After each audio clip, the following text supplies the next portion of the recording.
All right. Well, it's good to be back in Breton again. This is just our second time actually up here. And prior to going to the mission field, this was one of the areas that we spent some time in. I was working as a paramedic for Peace Hills here. So that was kind of our initial connection to the area, and then through Pastor Ray as well. For those of you who don't know us, I'm Scott, and Jenny was just up here, my wife as well, and we've been on the mission field now for 16 years, I guess it is. And we're in three different zones on the planet. We've been in North India, working in slums amongst Muslims with a church planting focus since 2010. Following that, we have also ventured now into Northern Ireland and the conflict between the Protestants and the Catholics there. And you'll see on the board here behind us, this is one of the murals in our community, and it's actually the men behind those masks are one of my primary audiences that I witnessed to. So you'll be hearing a little bit about that today. And the third area is Israel-Palestine, and we've been that's the most recent of them. So the commonality between all three of these places is several-fold. All of them have conflict elements. All of them have terrorism elements involved. All of them have narratives and propaganda machines for both sides in all of these conflicts. And there's truth in both sides, in every single one of them.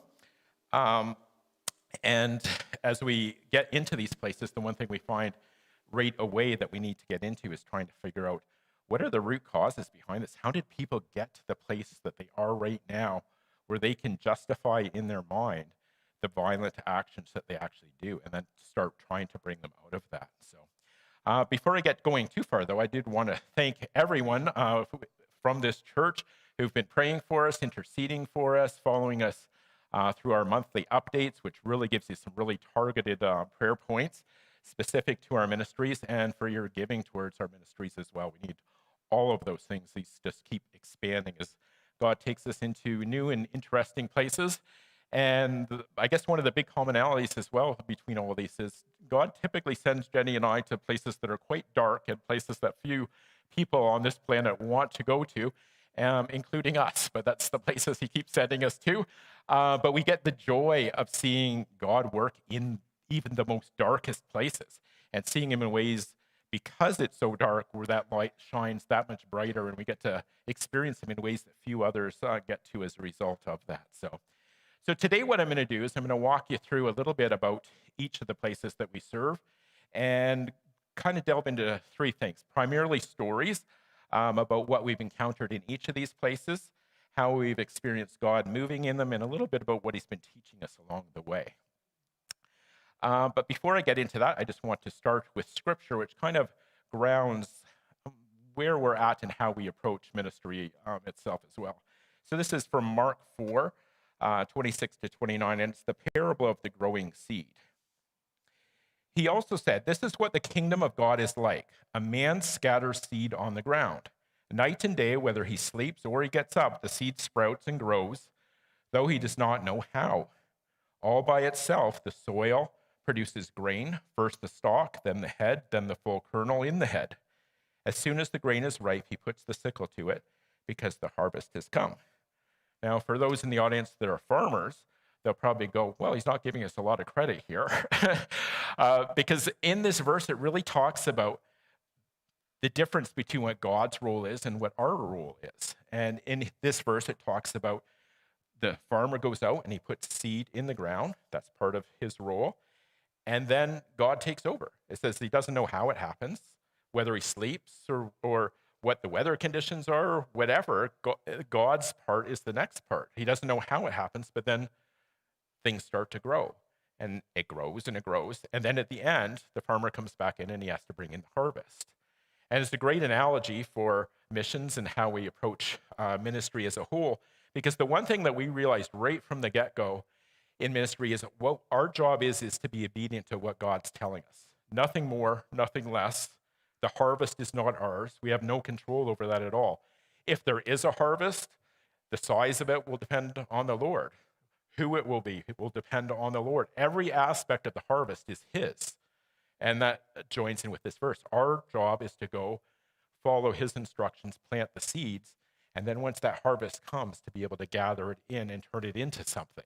And so that's gathering into cell churches and trying to multiply all of that. But again, always going back to how the Lord wants it done. Now, the reason this is important is because there's lots of missionaries out there. We've been very fortunate in recent years. We've just seen an enormous harvest, particularly amongst the Muslim populations coming to faith. But there are lots of missionaries that go to hard places, and in their entire lives, they may be there 20, 30, 40 years and never see one piece of fruit because the ground is so hard. They're the ones that are trying to plow, trying to get seed in, moving rocks around. But after them, somebody else will come and the harvest will suddenly be sprouting up. And they'll have no idea that all of that was built upon the work of other people and how God was moving through them. But that work had to come first. So it's not about the harvest. That's not our job. That part is entirely up to God. Our job is just about being obedient, and the rest is up to Him. And it's been amazing what we've seen Him do through this. So I'm going to dig us into each of the places where we serve and share a few stories about that and some of the things that really surprised us in each of those places. So I'm going to start off with Israel and Palestine, which is the most recent field that we've just entered into, and we're planning on being back there this December again. So the first time we went, we had some expectations, and I think they're common expectations. As I say these things, that you'll say, yeah, I kind of believe that would be the case there too. So if you go to Israel and Palestine, we expected that there would be a devoutly religious Jewish culture there. So what are the core expectations that we thought we'd see? Secondly, we thought we would experience a sense of holiness, of peace about the whole place, because it's called the Holy Land, right? So you would think, okay, there's going to be some really amazing sense of the Lord's presence there. It's going to be a really light place. And thirdly, we expected to find Christianity thriving there in a welcoming atmosphere. But what did we encounter when we got there? It wasn't that. Tel Aviv, the capital city, and that's where you land when you're first going into Israel typically, it was like Las Vegas. It's like, even in Israel, they refer to it like as the city of sin. Like anything that can be bad is in Tel Aviv. We were also quite surprised that half of the Jewish population in Israel are atheists. They don't even believe in God. Half of the population. We were expecting it to just be everywhere in a very devout culture, but it wasn't. We were expecting that sense of lightness and holiness, but in most places that we went, we found it to actually be exactly the opposite. We found a great sense of darkness, a great sense of hostility, not really welcoming, kind of tolerating us as Westerners coming in to their land, is the way they would see it, except when we went over to the Palestinian side. We were quite surprised at the difference. We were welcomed there. The hospitality was tremendous there.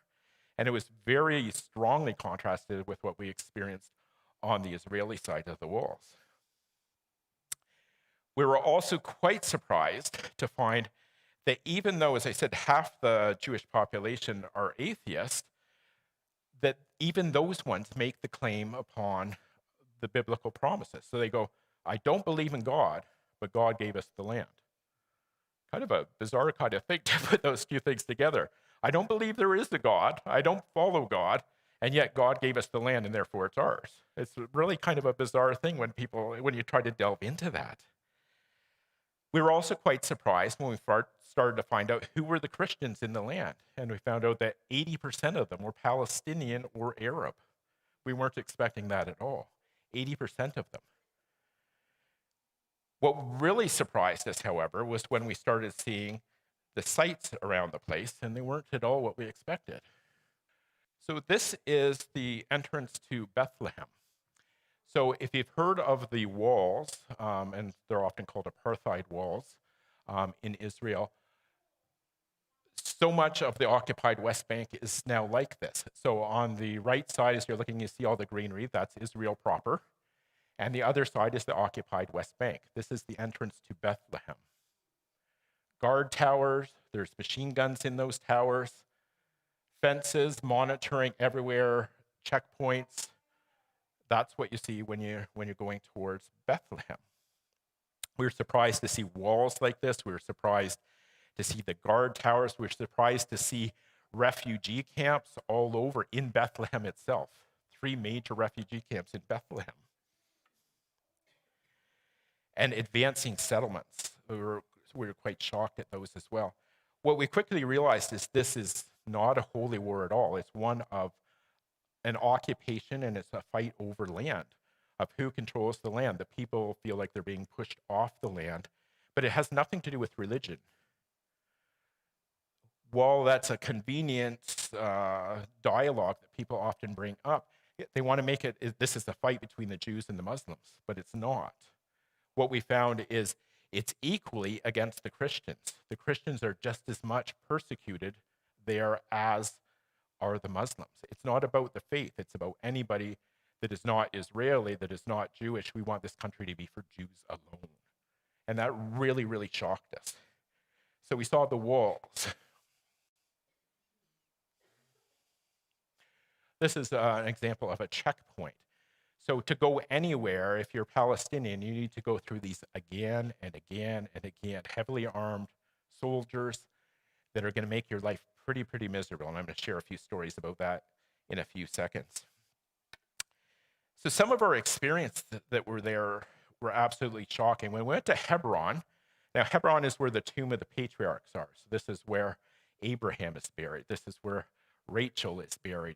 All of the ones that, if you go back through the lineage in the Old Testament, this is where they're actually buried, is in the city of Hebron. So the cave of Machpelah, all of those biblical stories.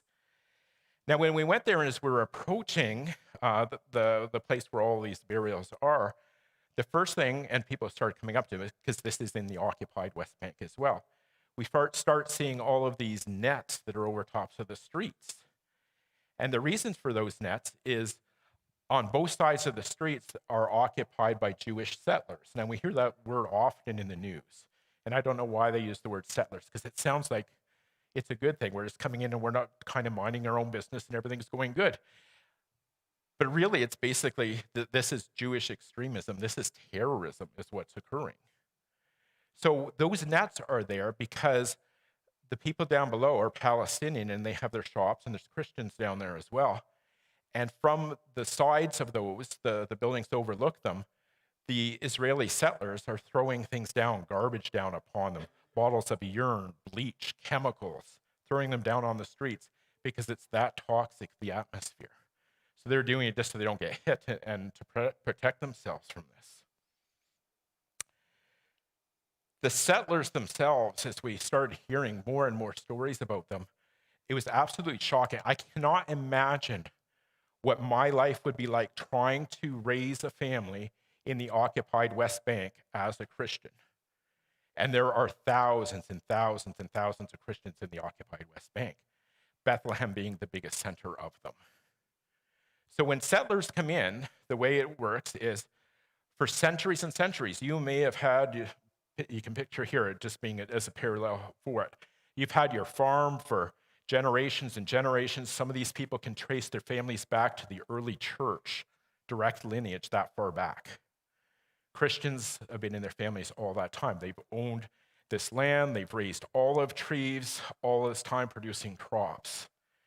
Settlers come in, so these are the Jewish element that are heavily armed, typically by the government. They're coming in with M16 rifles, and they are going to take your land. And so the first thing they do is usually they look for hilltops around, and they set up a mobile building of some sort. And now this is now Jewish occupied land. And because there's Jewish people, the army is by law required to protect them, as are the police, no matter what happens.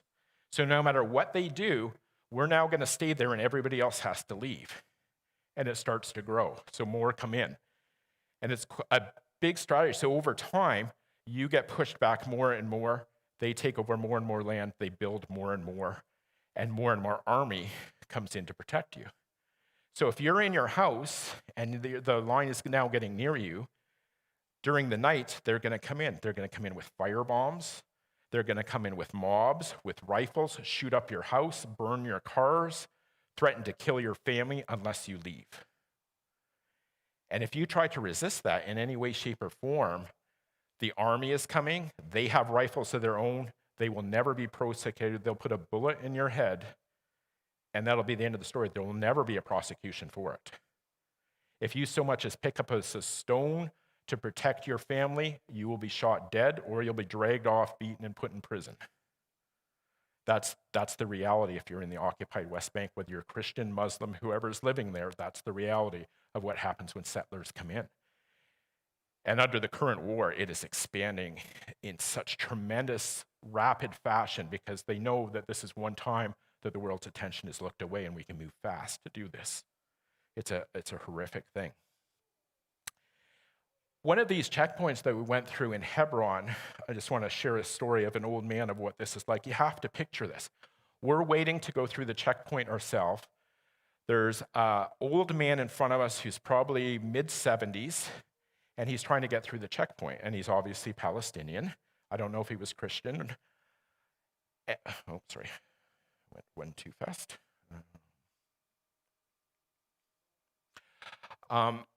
And so he's going through the checkpoint. Because he's Palestinian, he is faced with this brutal interrogation. They have all the sensors and everything. He was basically stripped naked by the time he was done. He went through that sensor 30 times easy. Every time he went there, nope, you're still beeping. And the young guys, all these soldiers are like 18, 20 years old, and they're laughing at him. No, take your shirt off, take this off, in front of all these other people. A man like 75 years old, done purely to humiliate him. It was absolutely shocking to us. This is not what we expected to find when we went to the Holy Land. When we were in Bethlehem, we tried to go to leave Bethlehem on this particular night to go back to Jerusalem. And while we had gotten in fine through the walls that you had previously seen, there's checkpoints, we got in fine. At any time, they can close the checkpoints, and you won't know where it happened. So it happened to us. It's 2 o'clock in the afternoon, the checkpoint closes, and now you can't leave. Now you're locked into the occupied West Bank. And so we found out there is still one way to go on a public bus because some of the people are employed in Jerusalem. Now, it took us 10 minutes to go by taxi from Jerusalem to Bethlehem. 10 minutes. They're that close together.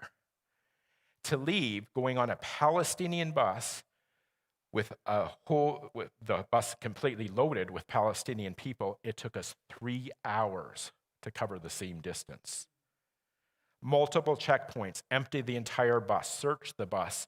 Every person off have to check through the computer, their ID, multiple times. Young girl soldiers coming on, 18, 19 years old, and just screaming at everybody on the bus. Like, these are heavily armed people, and you can just see, like, this isn't an exception. This is every single day. This is what life is like for them.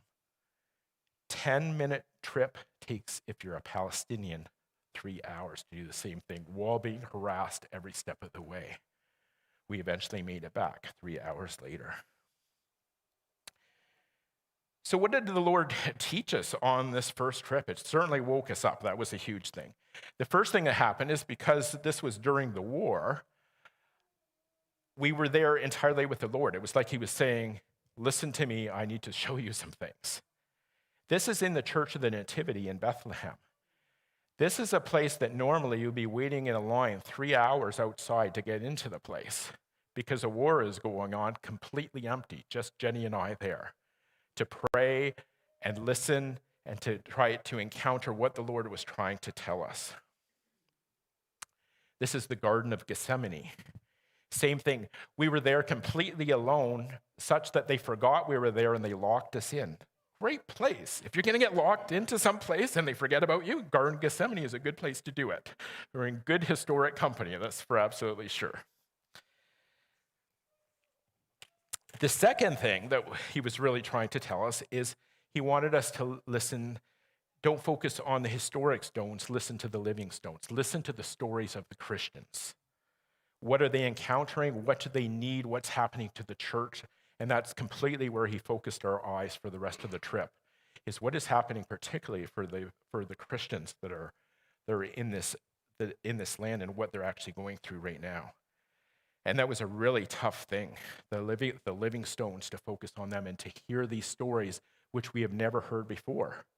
Because, as I said, in all of the countries we're in, everybody has a narrative, and both sides have truth. The Israelis, absolutely, there's truth in some of their claims, there's truth in some of the things they say, but not everything. But it's the only narrative you're ever going to hear because they fully control everything that comes out. They have the money to make sure they can suppress the other message. And this happens in every single country we're in. We're very familiar with the pattern of how this works.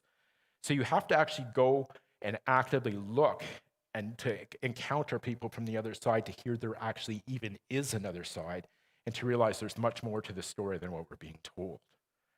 And so we're really focused on the Palestinian Christians and listening to their stories.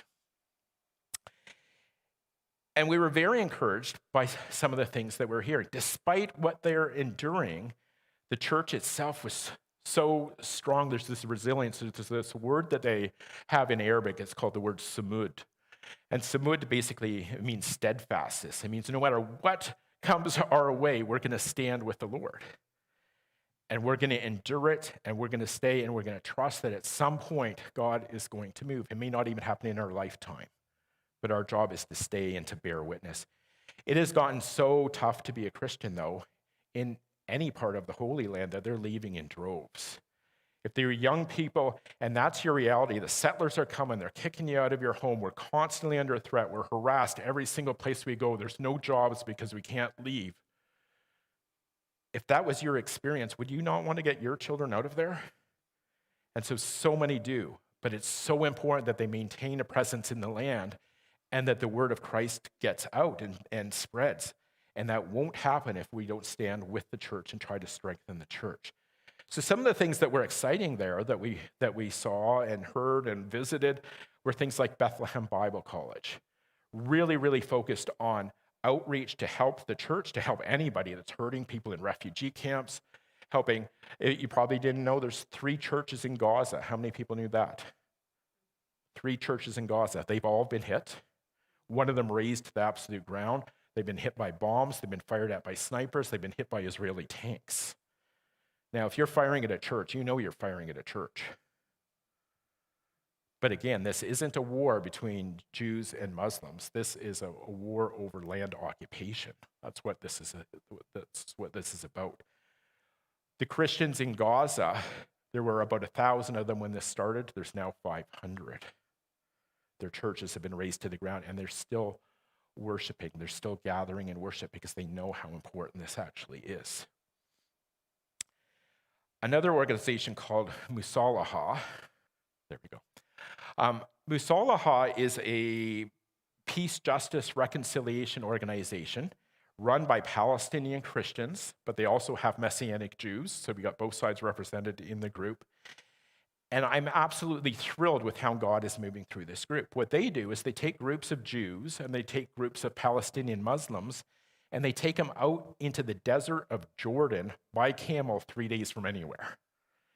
Now, the reason they do that is if you're going to try to reconcile groups who have been raised their entire lives on a particular narrative that really doesn't do good things for people on the other side and get beyond that, you need to get them off their home turf.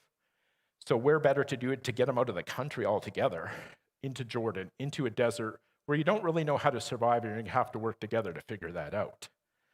So they go 3 days from anywhere, and then they work through a whole curriculum over the next week of having dialogues and tearing down those narratives. And you go, I've been raised on my whole life on that, and you know what? When we say that, this is what the outcome is for this side, and vice versa.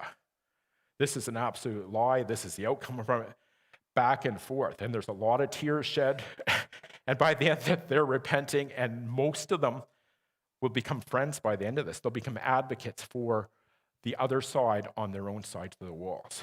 Absolute brilliant work. They tried something similar to this in Northern Ireland as well during the height of the Troubles, and it was also successful. But you got to get people off their own turf, and you need to challenge the narratives to get them to listen to the other side face to face and look in the eye. Not just read about it and absorb whatever we're told. And the third thing that we're really excited about, and this is why we're planning on going in December, is every couple of years they hold a conference called Christ at the Checkpoint, and I think it's aptly named. But it's to bring Christians from around the world to come and hear the stories of the Palestinian Christians and to go back. Their biggest cry of the church in the Holy Land is, and they constantly say this, come and see and then go and tell. Because you're reading about it, you're hearing about it, you're absorbing all kinds of information that some of it's true and a whole lot of it isn't. Come and see it for yourself. Talk to us one-to-one. Come and visit in our homes. We will serve you a meal. And listen to both sides. Talk to Israelis, talk to Palestinians, and then walk away with your own conclusions and go back and tell people what you've seen and how we need to be strengthening the church right now. So what God was really trying to teach us through our time there was a couple of things. First, just slammed us with the differences between what it is to be an occupier and to be the occupied anywhere in the world. I've never seen anything like the difference of how great this is. There's no rights, there's no anything if you're on the Palestinian side, and most of the Christians are on the Palestinian sides of the walls. Even if a child picks up a rock to defend their home because the Israeli soldiers or their settlers are attacking, pick up a rock, kids as young as 6 have been arrested for that. They have hundreds of kids in Israeli jails for having done so. Some of them will be shot as a result of having done that, while the other side is carrying around rifles and shooting people and burning your homes. Simply picking up a rock is enough to get you killed. Now, if you're Jewish and you're charged for anything, it's going to be before a civilian court. If you're Palestinian, you're going before a military court. And literally, your trial is, you're accused of throwing a stone, 3 years. Goodbye. That's your trial. It lasts less than a minute. They don't need any evidence, and that's it. You're off to prison, no matter what your age. It's that simple. The discrepancies are horrific. So the first thing was highlighting those differences to us. The second was, and it surprised us, is the difference even in theology between the Palestinian Christians and the Messianic Jews. So ones that have become believers but are from a Jewish background, who most of them have been led to faith by Americans and other Western missionaries. Now, theologically, they're quite different because the one side, sorry, I advanced that too quick. Because the one side has taken their roots all the way from the time of Christ. As I said, some of them can trace their roots all the way to the early church. They've had that long historical continuity in their theology. Then we get into ones coming from the West, and you already have a very different way of looking at the world, and the theologies don't necessarily align. So I don't have time to go into this today, but dig into dispensational theology, which is much newer, only less than 200 years, which is what a lot of the West has absorbed, versus covenant theology, which is what the church has always followed across the entire world since the early church. There's some real big differences. And you see that play out in the Holy Land. So you see the historic, and you see that long continuity of theology versus a very Western one that's being introduced on the Jewish side of the wall. So there are tensions in that way too. So what's he calling us to do there? Number one, bear witness, tell people. I'm telling you some of this today. The second is we need to focus on strengthening the church there now, or there won't be a church. The church is being wiped out of the Holy Land. It won't be there for another generation, certainly not 2, unless something changes. There's a move to actively push it out at this time. Secondly, let's turn to North India now. North India is where we've been the longest. Now the biggest country on earth, 1.4 billion people. It replaced China about 2 years ago as the biggest population. It's a very different country than when we started 16 years ago. Now it's much more modernizing. The poverty is still there, though. The idols are still there. It's rooted in Hinduism primarily for the country, but there are strong 200 million Muslims live there as well, but the majority of that population is Hindu. Idols everywhere. You can't escape idols if you go to India. They're going to be in every taxi. They're going to be on every hotel. They're going to be on every wall. They're going to be everywhere. It is so dark. You feel almost polluted. I remember the first time trying to pray after I got to India, and it's like this sludge. Figure if you got 1.2 of those, of all that population, billion people, praying towards this kind of darkness. And you got to get through all of that to get your prayers up there and feeling like you're connected with God. You're praying through a lot of sludge. Very, very dark. And we're dealing with a couple of dynamics here. First of all, you're dealing with the majority of the population is Hindu, and they're on a bent to try to return India to Hinduism, very Hindu supremacist, which is anti-Christian, anti-Muslim, anti-everything. Very similar to Israel, just from a different population controlling it all. Again, they have their narratives. They have their own propaganda machines.